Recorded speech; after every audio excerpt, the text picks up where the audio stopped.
Muy bien. Pues en primer lugar, mientras se conecta a la cámara, muchas gracias a la Cámara de Instituciones de Diagnóstico Médico de Argentina por invitarme a participar en este foro, la verdad que muy numeroso. Y lo que quisiera es, si ya se me ve, creo que sí, ahora se habrá Sí, lo iniciado vemos. el vídeo. Bien, pues lo que querría es, como digo, compartir algunas reflexiones sobre cuál es la situación de la atención primaria. Eh, yo diría que en Europa, aunque tiene mucho que ver también con lo que está ocurriendo en otros países de Latinoamérica, eh, con el comienzo del siglo XXI y naturalmente todo este cambio en el modelo de atención primaria que yo considero que es necesario, pues se ha acelerado como consecuencia de la pandemia de COVID, que ha puesto contra el espejo cuáles son las fortalezas, pero también las debilidades de un sistema sanitario que hemos ido construyendo a lo largo de los últimos 40 años, desde la conferencia de Alma Ata de 1978 sobre unos fundamentos de atención primaria que desde mi punto de vista, y lo dice un médico de familia, ha servido de manera importante para construir un sistema nacional de salud como el español, como el inglés, como otros muchos en Europa, con una tremenda accesibilidad y en buena parte una gran eficiencia, pero sin embargo, pues yo creo que no responde ese modelo a las necesidades y a las circunstancias que ahora tenemos. Me voy a ayudar de una presentación, a ver si consigo que se vea. ¿Se ve? Sí, se ve, doctor. Quédese tranquilo. Muy bien. En primer lugar, algunas referencias perdón, a qué es lo que sabemos sobre la atención primaria, ¿no? Sabemos que eh, la atención primaria está en la base de una mayor eficiencia y una mayor equidad de los sistemas sanitarios. Cuando se comparan países unos con otros, aquellos que tienen redes de atención primaria más desarrolladas muestran también mejores índices de costes y mejores índices también de distribución de los resultados de salud, de los estados de salud entre los diferentes grupos de población, sea en función de su distribución geográfica o de su distribución por clase social. Sabemos también que la atención primaria, por este concepto de atención a la persona más que a la enfermedad, está mejor preparada que los especialistas hospitalarios para atender eso que es hoy el gran desafío de la mayor parte de las sociedades avanzadas, que es el envejecimiento y la cronicidad. Sabemos que una buena atención primaria, con unos buenos profesionales y unos buenos equipos técnicos, es capaz de resolver el 80% de los problemas sanitarios que presenta la población. Pero sabemos también que hay un 20% de ingresos hospitalarios en la mayor parte de nuestras sociedades que son evitables porque responden a causas que son, como se dice, sensibles a una buena atención ambulatoria. Eh, Sabemos también que muchos países tienen importantes problemas para cubrir las necesidades de profesionales sanitarios y en particular las necesidades de profesionales sanitarios de atención primaria. Luego veremos algunos ejemplos con números precisamente de la situación en Argentina, pero no es muy diferente de lo que ocurre en España o de lo que ocurre en otros países europeos. Sabemos que el sistema de atención primaria que tenemos descansa seguramente de una manera exagerada en el papel del médico y sin embargo no aprovecha suficientemente el papel que pueden desarrollar otros profesionales sanitarios, como es la enfermería, como es la farmacia comunitaria o otro tipo de agentes de salud. Y sabemos también que a veces tenemos sistemas sanitarios donde la calidad de la atención primaria o de la atención en el hospital es excelente, pero sin embargo fallamos en eso que se llaman las transiciones. Fallamos en el paso del paciente cuando es dado de alta, es egresado del hospital y se le envía la atención primaria, y se pierde el seguimiento de ese paciente. Y sabemos también que ese principio que era fundacional del modelo de atención primaria, que era la proximidad al domicilio del paciente, la proximidad a la persona, a la familia, al entorno comunitario, ese concepto de proximidad hoy con la revolución digital es completamente diferente. Vamos a ver casos como en África, por ejemplo, se están dando servicios de atención primaria a cientos de kilómetros a través de sistemas digitales. Por tanto, a pesar de esa situación, sabemos que los países con estos sistemas de atención primaria no hacen el esfuerzo de inversión que debería,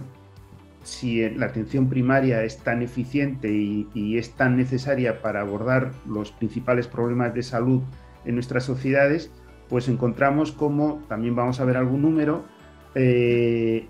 la proporción de inversión sanitaria o de gasto sanitario en atención primaria a lo largo de las últimas 3-4 décadas va perdiendo importancia en relación al nivel de financiación que se da, por ejemplo, a los hospitales. Sabemos que a pesar de esa buena calidad de la atención primaria y una excelente formación de la inmensa mayoría de los profesionales que trabajan en la atención primaria, pues muchos pacientes terminan escapando cuando tienen un problema de salud a la emergencia hospitalaria, porque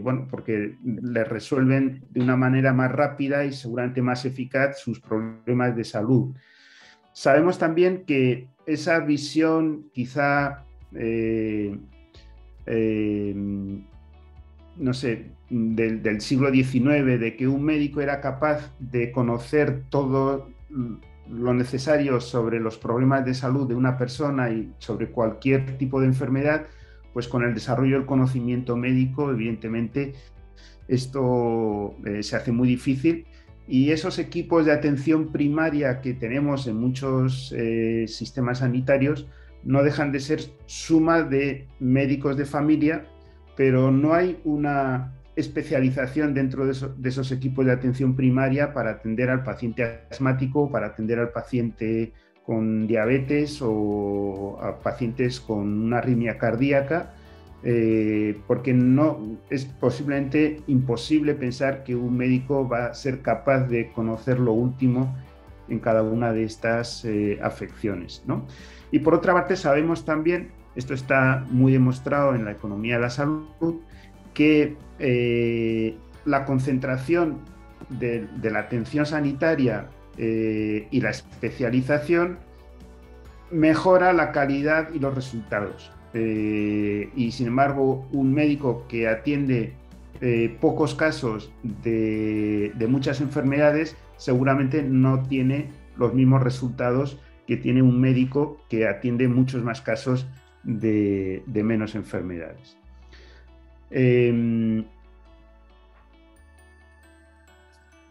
Por otra parte, ha habido un desarrollo muy importante de otros servicios, muchos de ellos basados en el hospital, como por ejemplo los servicios de atención al domicilio, de hospitalización domiciliaria, que han sacado al hospital fuera de los muros del propio hospital en una especie como de competencia con la atención primaria por la atención al paciente en el propio domicilio. Esta progresiva externalización de los hospitales, pues de alguna manera también obliga a la atención primaria a repensar cuál es su papel asistencial. El tema de la digitalización, donde nos encontramos que en muchos de los sistemas sanitarios el hospital ha avanzado más que la atención primaria en el desarrollo de proyectos de telemedicina o de telemonitorización. En ese sentido, la atención primaria se ha quedado más rezagada, ¿no? Y por otra parte, pues hay quizá de una manera más disruptiva y más incipiente, pues nuevas ofertas digitales que todos ustedes conocen, como Alexa o como otros muchos servicios de atención primaria online, que de alguna manera pues ponen también en cuestión si este modelo más clásico de atención primaria tiene vigencia y tiene futuro, o tenemos que pensar en algo diferente. Simplemente les voy a presentar algunos datos de cómo, por ejemplo, en el caso de Argentina, el déficit de médicos de atención primaria es enorme, pero sobre todo la mala distribución, que es el problema que tienen la mayor parte de los países. Y es que cuando escasean los profesionales, pues los profesionales tienden a concentrarse en las grandes urbes y, sin embargo, pues en Argentina, igual que en España, insisto, tenemos grandes problemas para poder cubrir las necesidades de profesionales de atención primaria en las zonas más despobladas de población. En segundo lugar, tienen esa gráfica donde se muestra la tasa de médicos y la tasa de enfermeros por habitantes en los países de Latinoamérica, y fíjense cómo la tasa de enfermeros está en ordenadas, la tasa de médicos en abscisas. Esta es la media de los 36 países de la OCDE. Pueden encontrar cómo en general en los países de Latinoamérica hay muchos más médicos que enfermeros por habitante comparativamente, ¿no? Este es un gráfico sacado de un informe sobre atención primaria del año 2018 de la OCDE, donde se muestra cómo la proporción de médicos generalistas respecto del número total de médicos en los diferentes países de la OCDE, lejos de ir a más, en la mayor parte de los países, como pueden ver aquí, están en tasas negativas. Es decir, hay un crecimiento desproporcionado del número de especialistas hospitalarios en relación al número de especialistas de atención primaria. Estos son datos también de, como ven ahí, 6 países latinoamericanos, donde se observa como de media un 20% de las hospitalizaciones se deben a causas que seguramente podrían haber sido atendidas de manera ambulatoria, lo cual indica que no está siendo la atención primaria todo lo resolutiva que debería, ¿no? Y tenemos pues enfermos con insuficiencia cardíaca, con asma, con EPOC, con diabetes, que como consecuencia de una atención que no es óptima, pues terminan desarrollando complicaciones y por tanto necesitando de una hospitalización. De hecho, por ejemplo, traigo aquí un ejemplo de un estudio que se hizo sobre el control del paciente diabético en diferentes regiones de Colombia, y se puede observar cómo hay un porcentaje menor, solo un 15% en la mayor parte de las regiones, de los pacientes diabéticos son sometidos a todas las pruebas de control recomendadas para un paciente diabético. Lo cual quiere decir que el gap que existe desde la atención recomendada y la atención que reciben los pacientes con una enfermedad tan frecuente, tan prevalente como la diabetes y con unas consecuencias a medio y largo plazo tan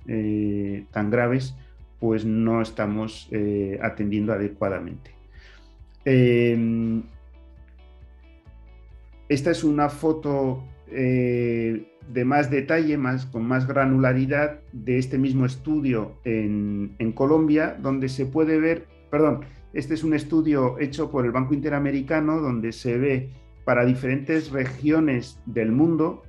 cuál es la accesibilidad, la disponibilidad de pruebas de control del paciente diabético desde la atención primaria. Como pueden ver en el caso de la región de las Américas, que es este que señalo aquí, en menos del 70% de los centros de salud se puede disponer de una prueba oral de tolerancia a la glucosa, y cuando bajamos, por ejemplo, a las pruebas para poder estudiar la circulación periférica venosa, el porcentaje de centros de salud donde se pueden solicitar este tipo de pruebas está por debajo del 25%. Lo cual quiere decir que la atención primaria no tiene muchas veces la capacidad diagnóstica que es necesaria para atender con calidad a pacientes, insisto, de enfermedades tan prevalentes como es el caso de la diabetes. Bien, este es un ejemplo de lo que ha ocurrido en España, en el Sistema Nacional de Salud, donde pueden ver desde el año 95 hasta el año 2018 la evolución del gasto en atención especializada y en atención primaria, en rojo. Como pueden ver, pues a partir del año 2008 hay una disociación completa entre la evolución del gasto sanitario, de manera que en estos últimos 10 años el gasto hospitalario ha crecido de una manera mucho mayor que el gasto en atención primaria. Por tanto, algo nos está diciendo que a pesar de los discursos en favor de la atención primaria, posiblemente las decisiones políticas y económicas no acompañan a esos discursos.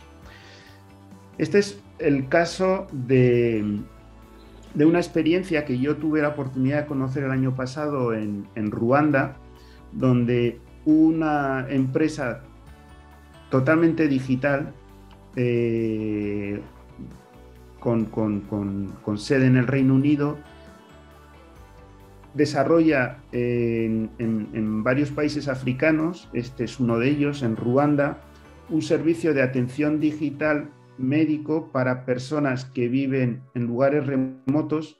y mediante un acuerdo con el gobierno de Ruanda y una financiación de la Fundación Bill Gates, ahora mismo está ofreciendo servicios de atención sanitaria a través de teléfonos móviles a más de 3 millones de personas solamente en Ruanda. Es una experiencia que se inició a principios del año 2020, que no está totalmente evaluada, que está siendo muy debatida en muchas revistas científicas como Lancet, como British Medical Journal, tanto respecto de las ventajas que aporta ofreciendo servicios de salud a personas que no tienen en la actualidad otra alternativa que no sea este consejo sanitario a través de teléfonos móviles, de manera automática o bien mediante una conversación con una enfermera o con un profesional médico, pero también tiene grandes detractores. No hay tiempo para entrar en más detalle, pues que tienen que ver con cómo se construyen los algoritmos de inteligencia artificial para dar los consejos médicos a estas personas, o incluso también cuál es la desigualdad que se puede incurrir y los problemas de alfabetización digital o de disociación digital, el digital divide que se dice respecto de las personas pues, que no tienen la capacidad para utilizar este tipo de dispositivos, ¿no? Bien, querría también comentar el caso de este marco estratégico para el desarrollo de la atención primaria y comunitaria que se aprobó en el Sistema Nacional de Salud español en el año 2019, como ven, hace ahora pues, poco más de 2 años, y que contiene una serie de medidas que lógicamente están en la búsqueda de corregir esos problemas que hemos comentado antes.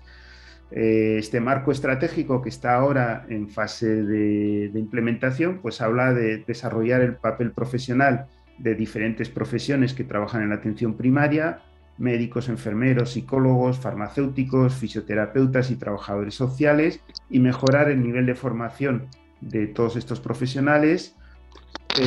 reasignar los presupuestos sanitarios para corregir esa disociación que veíamos antes que ha ocurrido a lo largo de esta década, estabilizar y mejorar el empleo y las condiciones económicas de los trabajadores y de los profesionales que trabajan en los centros de salud, dar mayor autonomía de gestión a los equipos de atención primaria para autogobernarse y autoorganizarse, mejorar los sistemas de información y de apoyo a la decisión clínica, desarrollando la historia clínica digital,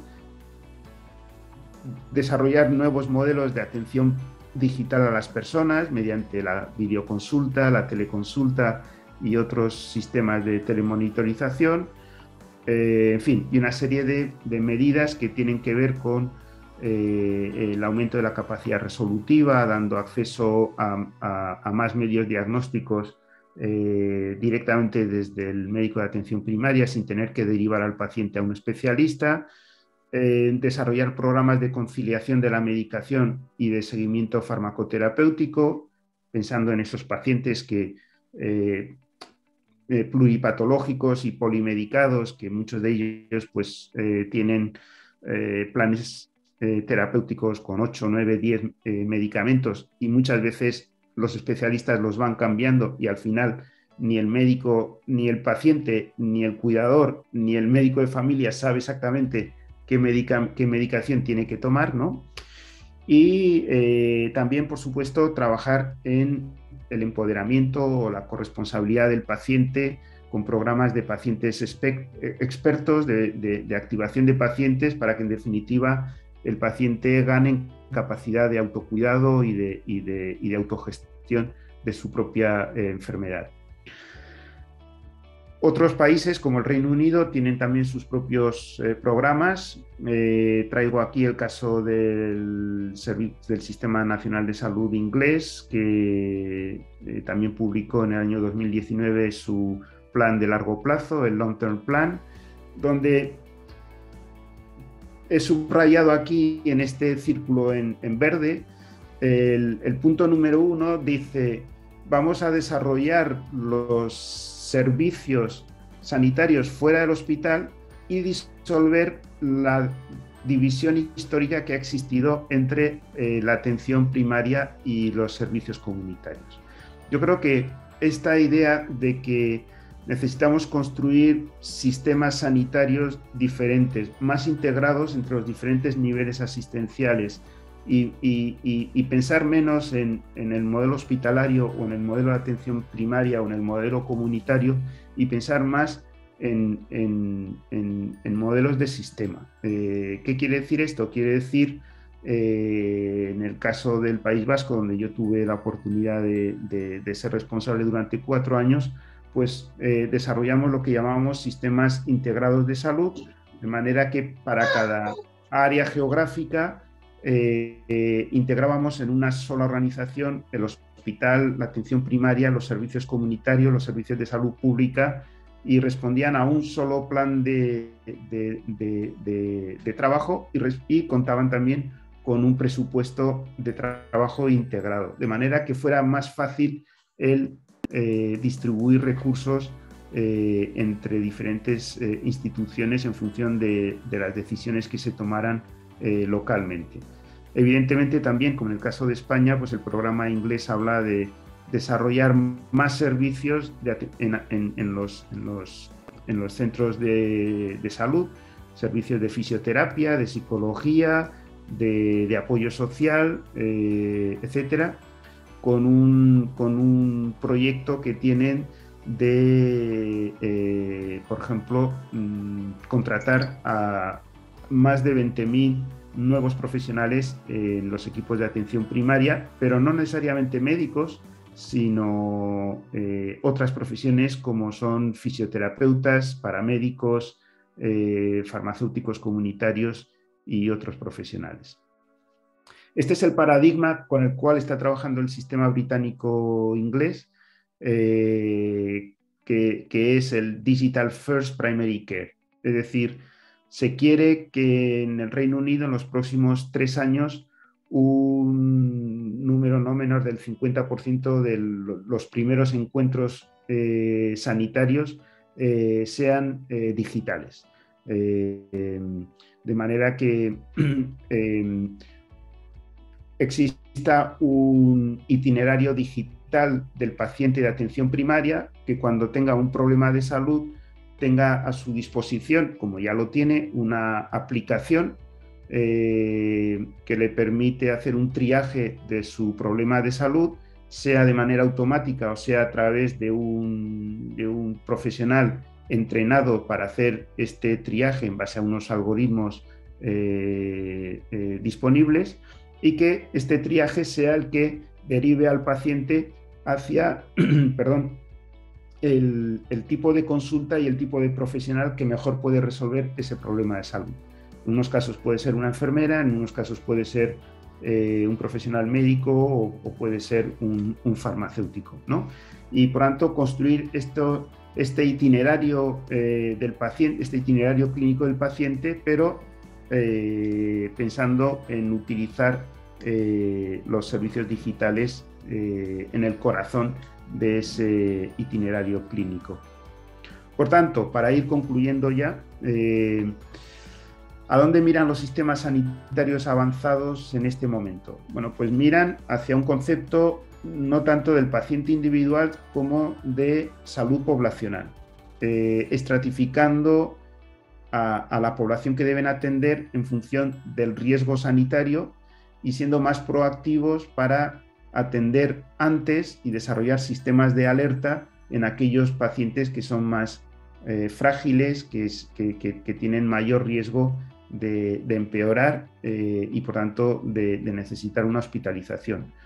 Miran hacia gestionar fundamentalmente la continuidad de los procesos asistenciales y a desarrollar mecanismos de coordinación entre profesionales, muchas veces desarrollando roles profesionales específicos, como es el caso del gestor de casos o de la enfermera de práctica avanzada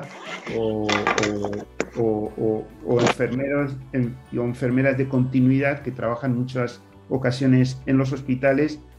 gestionando esa transición del paciente complejo desde el hospital hacia el domicilio. Miran también hacia nuevos conceptos de centros asistenciales con mayor intensidad tecnológica y asistencial. Es muy interesante ver, por ejemplo, los centros ambulatorios que han desarrollado algunos sistemas sanitarios punteros, como es el de Kaiser Permanente, donde existen un gran número de médicos, del orden de 50 médicos,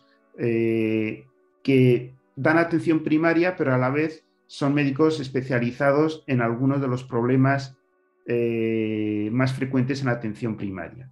El paciente asmático, el paciente con insuficiencia cardíaca, el paciente con síndrome metabólico, etc. Y con una disponibilidad de medios diagnósticos pues realmente sofisticada, tanto de diagnóstico por imagen como de laboratorio o de otros. Los sistemas avanzados hacen un uso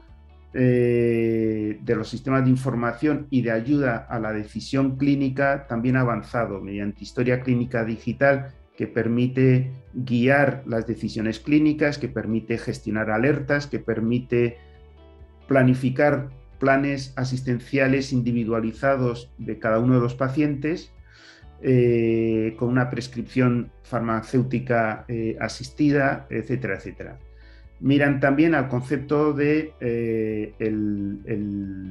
la atención sanitaria digital en primer lugar. Buscan también el desarrollo de la corresponsabilidad del paciente y a través de programas que existen acreditados de cómo mejorar las capacidades y las competencias del paciente para poder atender y cuidar de su propia enfermedad, y reorientan también los sistemas de pago hacia eso que ha sido tradicional en la atención primaria, que han sido los pagos basados en capitación hacia los sistemas de pago unificados, bundle payments, donde se paga por un itinerario o por un proceso asistencial continuo. Y en tercer lugar, en algunos casos, el pago por valor basado ya no solamente en el cuidado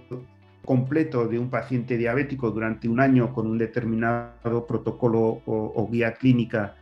que se debe de cumplir, sino incluso estableciendo incentivos en función de los resultados clínicos efectivamente logrados en ese tipo de paciente crónico, diabético o de otro tipo. Este es el modelo que seguramente todos ustedes conocen de salud poblacional, en el cual se estratifican riesgos de la población en función de su situación de enfermedad. Lo que no tiene sentido es un modelo de atención primaria que trata a cualquier persona por igual,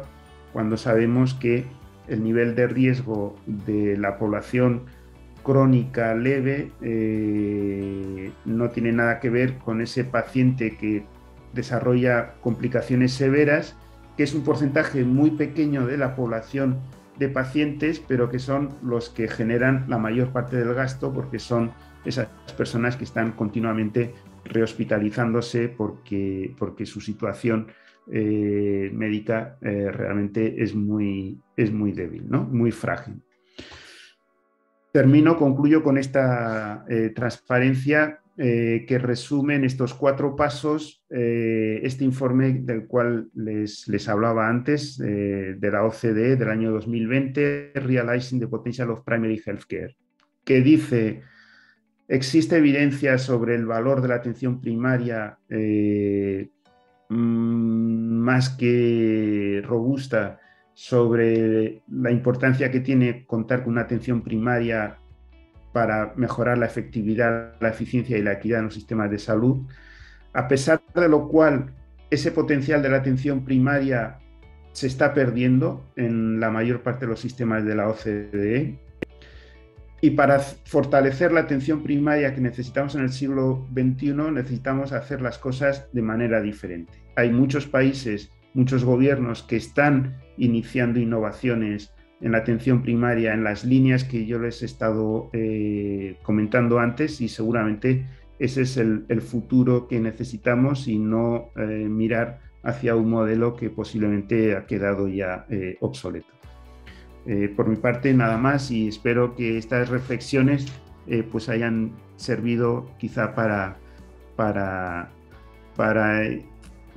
trasladarles algunas inquietudes sobre un asunto que a mí particularmente me preocupa, que es el desarrollar sistemas de atención primaria que realmente sean efectivos, sean atractivos para los profesionales, que sean lugares donde quieran ir a trabajar, y que sean también atractivos para los pacientes, y no nos encontremos con que desarrollamos una atención primaria que después el paciente, cuando necesita, realmente termina en la emergencia del hospital en lugar de en el centro de salud. Muchísimas gracias y buenas noches desde España.